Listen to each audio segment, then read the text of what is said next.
अस्सलाम वालेकुम, welcome to Farooqui vlogs.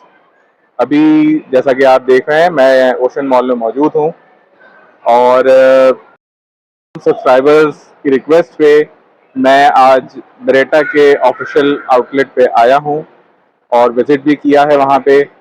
और ओशन मॉल सभी लोग जानते हैं, क्लिफ्टन के करीब ये एक बहुत ही मशहूर जगह है और यहाँ पे पाकिस्तान में पहली बार एक इंटरनेशनल कंपनी ने अपनी आउटलेट ओपन की है, बल्कि एशिया में ये पहली आउटलेट है।